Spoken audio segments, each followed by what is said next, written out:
잘 아는 미나리일까라는 한번 생각을 해보았습니다.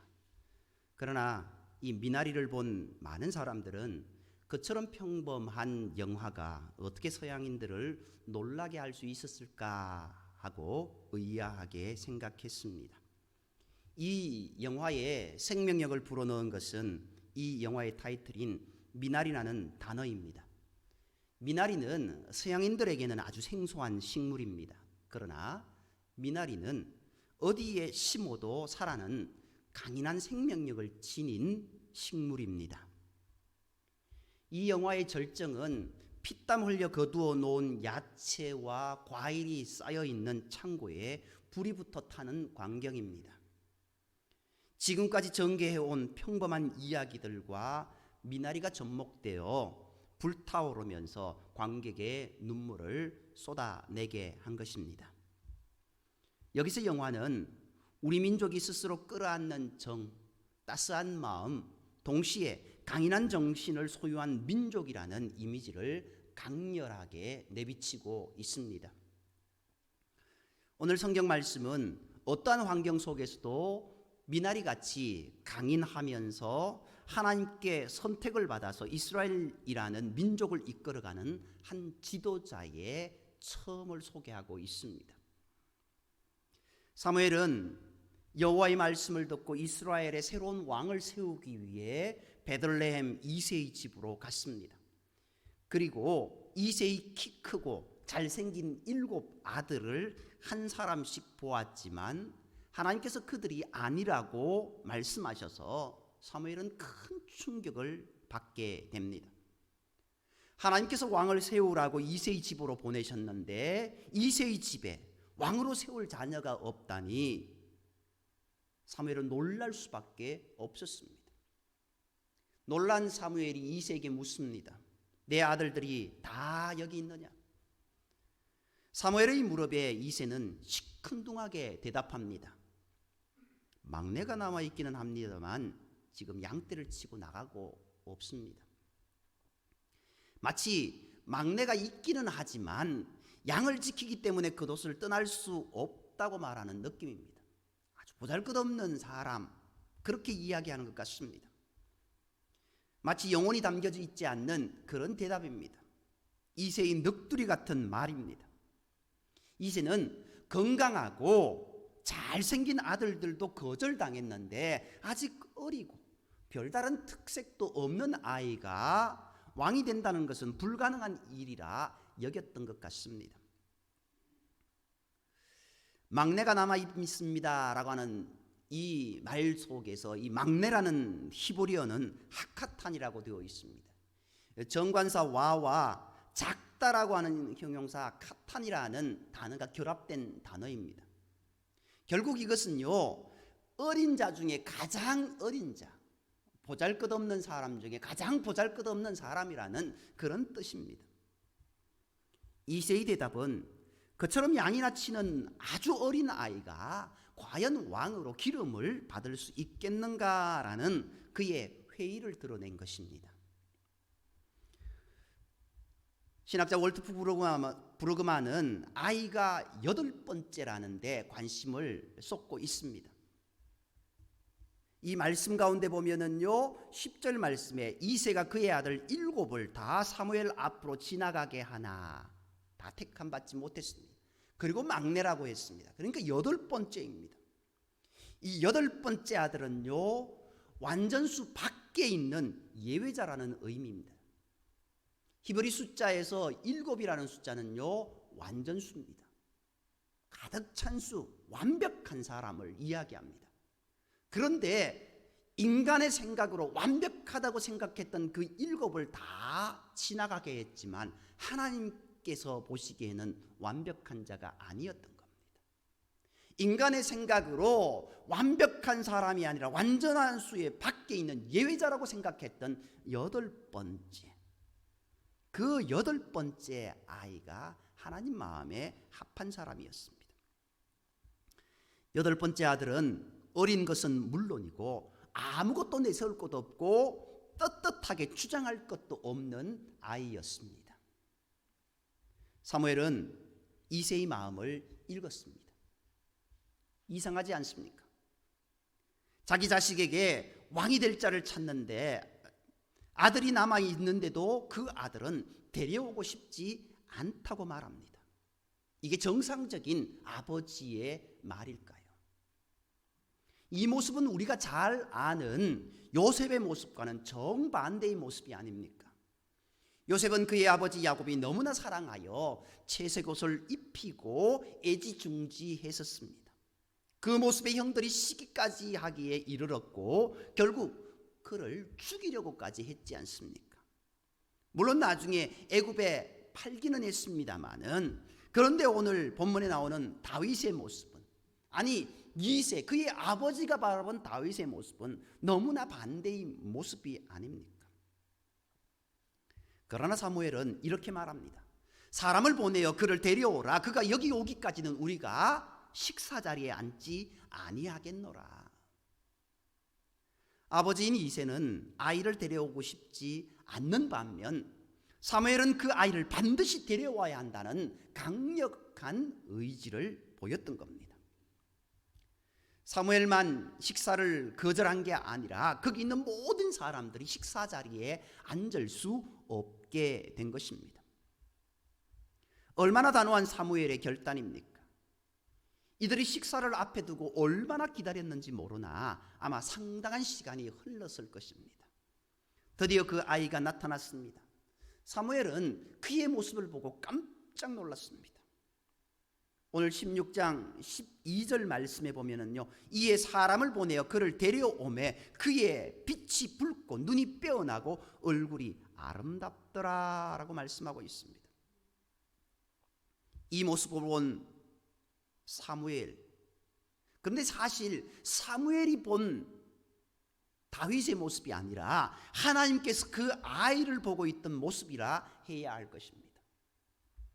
아버지조차 데려오고 싶지 않았던 아들, 그런데 그 아들이 사무엘의 마음의 눈에 번쩍 들게 된 겁니다. 아무도 기대하지 않았던 아이였지만 사무엘의 눈에 그 아이의 눈과 얼굴은 남달랐습니다. 그리고 그 즉시 여호와께서 이가 그니 일어나 기름을 부으라 말씀하십니다. 이 아이가 오자마자 여호와께서 그에게 기름을 부으라고 하시고 사무엘은 곧바로 기름을 부었습니다. 다시 생각할 틈 없이 진행되었던 모습을 보게 됩니다. 그만큼 이 아이는 하나님이 좋아하시는 아이였습니다. 늘 들에서 양이나 치고 살았던 다윗, 결코 눈이 빼어나고 얼굴이 아름다울 수가 없습니다. 햇빛에 그을린 그 얼굴입니다. 많은 양들을 먹이기 위해 애지중지하고 그렇게 노력했던 그 손과 발, 그 눈이 어떻게 아름다울 수가 있겠습니까? 그런데 웬일입니까? 사무엘이 보기에는, 아니 하나님이 보시기에는 그의 빛이 빛나고 눈이 빼어나고 얼굴이 아름다웠다라고 이야기한 겁니다. 과연 누가 어린 다윗을 돌보아 준 것일까요? 다윗이라는 아이의 뒤에 숨겨진 이야기를 생각해 봅니다. 그 집안 분위기로 보아 이 아들에게는 석연치 않은 점이 있습니다. 아직 이름으로도 불리지 않고 그냥 막내입니다. 막내 다윗이 있습니다. 아닙니다. 그냥 막내입니다. 어린 자 중에 가장 어린 자, 연약한 자 중에 가장 연약한 자, 보잘것없는 중에 가장 보잘것없는 자, 가장 작은 아이, 볼품없고 기대할 것도 없는 아이를, 온 가정이 들썩이는데 그 아이는 홀로 들에서 양을 치고 있습니다. 또한 아무리 왕을 뽑는 자리라고 해도 건강한 아들, 건장한 아들 7을 다 불러 모아 넣으려고 어린 막내를 들에서 양을 치게 했다는 것 이해가 되지 않습니다. 아니 싹군 목자라도 불러서 그렇게 양을 치게 하고 아무리 어리더라도 너 그래도 우리의 가정에 큰 경사가 있으니 같이 있으라고 해야 될 겁니다. 그런데 이 어린 막내를 들에서 양을 치게 했습니다. 그때 이 아이의 나이가 15세를 넘지 않았을 것으로 추측한다면 더 그렇습니다. 15살이 안 되는 아이, 중학교 아이, 그 아이를 이제 들에 나가서 그렇게 일을 하게, 양들을 치게 만든 겁니다. 조금만 생각해도 그 어린 아이가 들에 양들과 함께 버려져 있다는 느낌을 지울 수가 없습니다. 철저히 가정에서 외면당하며 살고 있는 아이입니다. 다윗의 성장 과정에서도, 그리고 그 후에 그가 왕이 되었어도 이새와 아들 다윗이 만나서 정답게 대화한 곳 성경에 한 곳도 없습니다. 무슨 아버지와 아들이 정답게 대화한 적이 없습니까? 형들과의 사이도 좋지 않았습니다. 자신들이 식사를 들고 아버지의 심부름으로 전쟁터까지 달려온 동생에게 장자인 엘리압이 한 말, 정상적인 친형제 관계라고 볼 수 없을 정도입니다. 사무엘상 17장 28절에 보면은요, 그가 다윗에게 노를 바라여 이르되 내가 어찌하여 이리로 내려왔느냐? 들에 있는 양들은 누구에게 맡겼느냐? 나는 내 교만과 내 마음의 완악함을 아노니 내가 전쟁을 구경하러 왔도다. 아니, 아버지의 심부름으로 그래도 형들에게 왔는데, 이 먼 데까지 와서 고생했다라고 하는 따뜻한 말도 못할지언정 네가 전쟁을 구경하러 왔구나, 네 교만과 마음이 완악하구나 라고 책망하는 모습을 보게 됩니다. 그러나 다윗에게 하나님은 희망이었습니다. 밖에서 양을 치며 살았던 다윗의 깊은 내면을 추적해갈 근거를 제공하는 곳은 성경 어디에도 나타나 있지 않습니다. 사무엘상 17장 34, 35절 말씀에 보면은요, 주의 종이 아버지의 양을 지킬 때 사자나 곰이 와서 양떼에게 양떼에서 새끼를 물어가면 내가 따라가서 그것을 치고 그 입에서 새끼를 건져내었고 그것이 일어나 나를 해하고자 하면 내가 그 수염을 잡고 그것을 쳐 죽였나이다. 다윗의 생활을 엿볼 수 있는 곳, 그가 골리앗과 싸우기 위해 사울을 만났을 때 사울과 나누었던 이야기, 이 이야기밖에 없습니다. 담담한 다윗의 말에 숨겨진 비밀 무엇입니까? 이 말 속에는 그가 어떻게 하나님과 함께 살아왔는지를 보여주는 생생한 그림이 있습니다. 다윗은 아버지의 인정을 받지 못했습니다. 형들에게 왕따를 당하고 늘 들과 산을 오르락내리락하며 양을 치던 아이였습니다. 상처가 많았던 아이였습니다. 그런 어린 다윗이 어떻게 그 외로움과 고됨을 이겨내며 살았을까요? 이를 알기 위해서는 먼저 우리는 유대 나라의 목자 상황을 알아야 합니다. 목자의 모습을 성화에서 나오는 낭만적인 모습으로 이해하면 안 됩니다. 목자는 이스라엘에서 가장 천한 직업 중에 하나였습니다. 우리의 옛날을 되돌아보면은 백정이라고 이야기해도 과언이 아닐 정도입니다.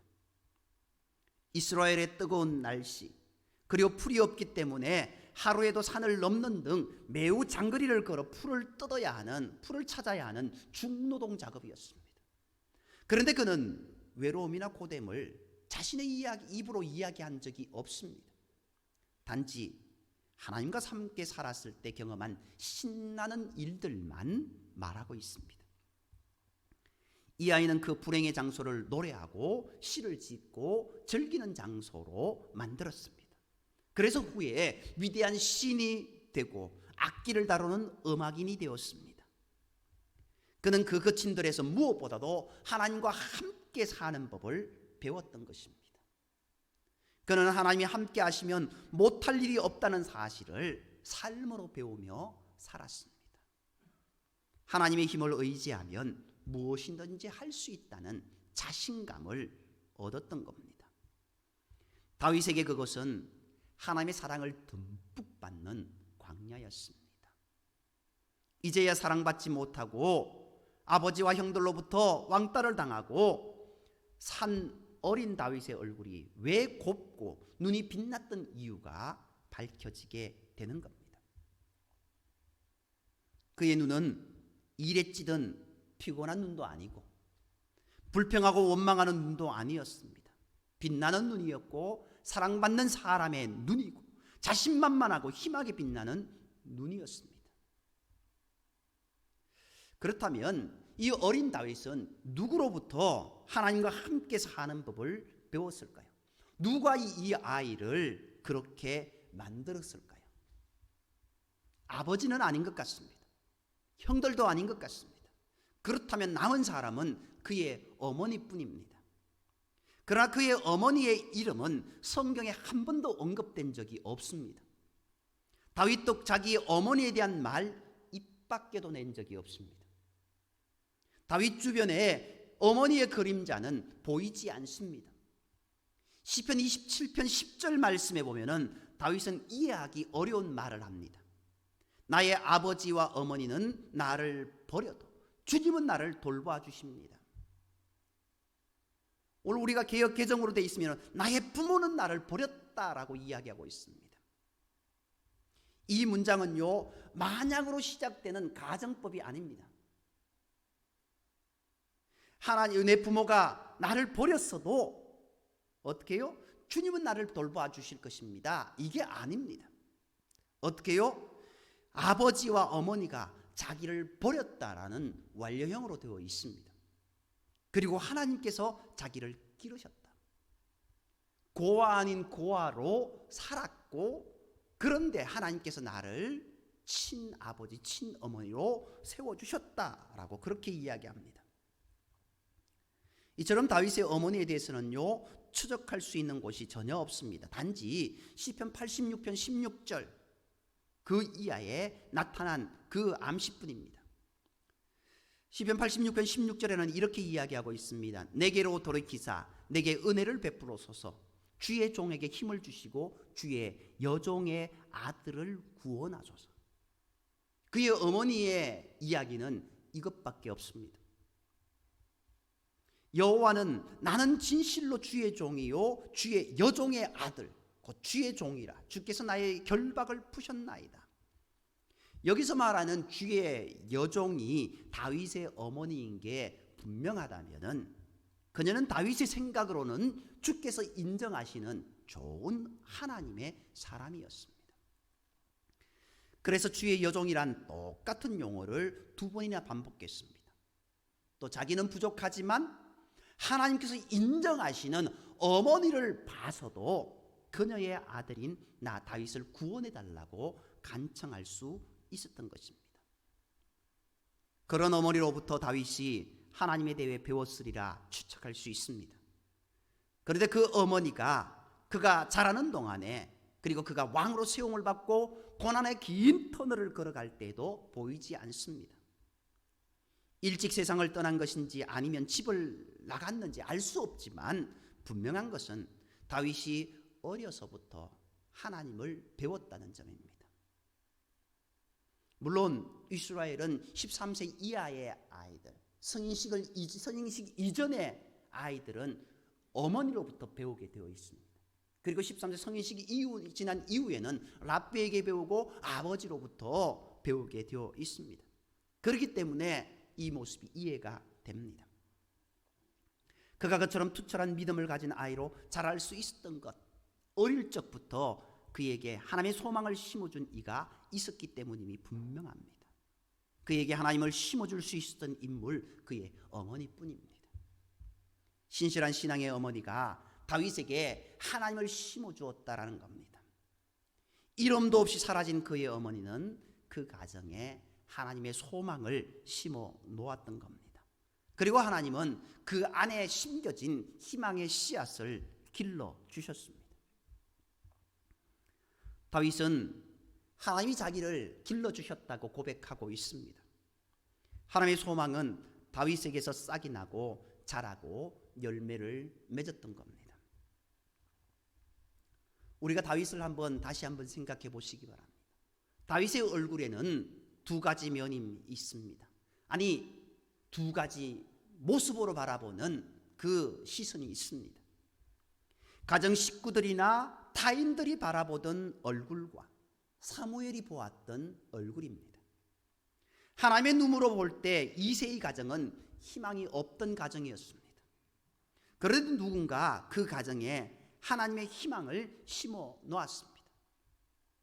믿음은 단지 하나님을 믿는 것이 아니라 하나님과 함께 살아가는 것이라는 그 믿음을 다윗은 분명히 배웠고 그대로 실천하며 살았던 것입니다. 그 결과 그는 어려서부터 자신과 함께 동행하시는 하나님을 경험하고 살았습니다. 이것은 다윗의 인생을 바꾸어 놓았고 그의 집안도 믿음의 가문으로 바꾸어 놓았던 것입니다. 하나님께서는 처음부터 끝까지 다윗을 지켜보셨습니다. 그리고 왕으로 삼기로 작정하셨습니다. 어린 다윗의 눈빛에 반한 사무엘은 그 자리에서 하나님의 음성을 듣고 다윗에게 기름을 붓습니다. 마침내 그는 이스라엘 최고의 위대한 왕이 되었고 하나님을 실망시키지 않는 왕이 되었습니다. 내 마음에 합한 사람이라고 하는, 어찌 보면 전무후무한 그 칭찬을 받는 다윗이 되었지 않습니까? 하나님은 지금도 여러분과 저를 지켜보고 계십니다. 우리의 가정을 지켜보고 계십니다. 하나님께서 나를 보시고 무슨 생각을 하고 계실까요? 다윗에게 말씀하셨던 내 마음에 합한 사람이라고 했던 것 우리는 기억해야 됩니다. 과연 나는 하나님의 마음에 합한 삶을 살아가고 있는가? 하나님은 우리의 가정을 보시며 또한 무슨 생각을 하고 계실까요? 우리의 가정이 하나님 보시기에 정말 복된 가정일까요? 이새의 가정, 어찌 보면 하나님의 복을 받은 가정입니다. 그런데 이새를 봤을 때 그가 하나님의 복을 받을 사람일까? 우리의 가정이 하나님의 복을 받았다고 할지라도 과연 나를 보시고 우리의 자녀들을 보시고 정말 하나님이 복을 주시는 모습이 되실까? 다시 한번 생각해 보아야 됩니다. 오늘 이새의 가정을 찾아가셔서 그 가정의 막내, 아무도 인정하지 않은 다윗을 세우신 하나님을 보게 됩니다. 하나님은 아무도 인정하지 않았던 다윗에게서 희망을 발견하셨습니다. 이스라엘의 미래를 발견하셨습니다. 하나님은 오늘 우리의 가정에도 찾아오십니다. 오늘 우리의 마음에도 찾아오십니다. 늘 불꽃 같은 눈동자로 우리를 지켜보고 계시다라는 겁니다. 우리의 마음에 희망이 심겨 있습니까? 하나님을 향한 믿음이 심겨 있습니까? 그 믿음을 달라고 기도하고 하나님을 향한 믿음 가운데 온전히 걸어가는 저와 여러분이 되어야 될 줄 믿습니다. 우리의 자녀들이 하나님의 희망이 되기를 소망합니다. 우리의 가정이 하나님의 희망이 되기를 소망합니다. 우리 교회가 하나님의 희망이 되기를 소망합니다. 믿음으로 살아 하나님의 희망이 되고 하나님이 우리의 삶에 늘 인도하시는 복된 모습이 가득 넘치기를 주님으로 축복합니다. 기도드리겠습니다. 사랑관의 하나님, 하나님의 은혜의 눈길은 늘 우리를 향하여서 펼쳐져 있지만 우리가 그 하나님의 은혜의 눈길 그것을 거스르고 반대로 걸어가는 우리의 삶은 아닌지, 오늘 우리의 가정이, 우리의 인생이, 우리의 자녀가, 우리 교회가 하나님 기뻐하시는 복된 삶을 살아가고 있는지, 복된 모습으로 살아가고 있는지 우리가 다시 한번 우리를 되돌아보며 결단하는 시간 되게 하여 주옵소서. 이제 주님을 향한 믿음 가운데 살아갈 수 있는 은혜를 허락하여 주옵소서. 늘 주님과 동행하며 믿음으로 살아갈 수 있는 우리 삶이 되게 인도하여 주옵소서. 그러므로 하나님이 다윗에게 주셨던 그 복, 하나님이 늘 함께 하셨던 복, 하나님이 기뻐하셨던 그 기쁨의 미소가 우리 가운데도 우리를 바라보시면서, 우리 교회를 바라보시면서, 우리의 자녀들을 바라보시면서 그 모든 모습들이 더 깊어질 수 있는 은혜를 허락하여 주옵소서. 모든 말씀을 사랑하시는 예수님의 이름으로 감사하며 기도드립니다. 아멘.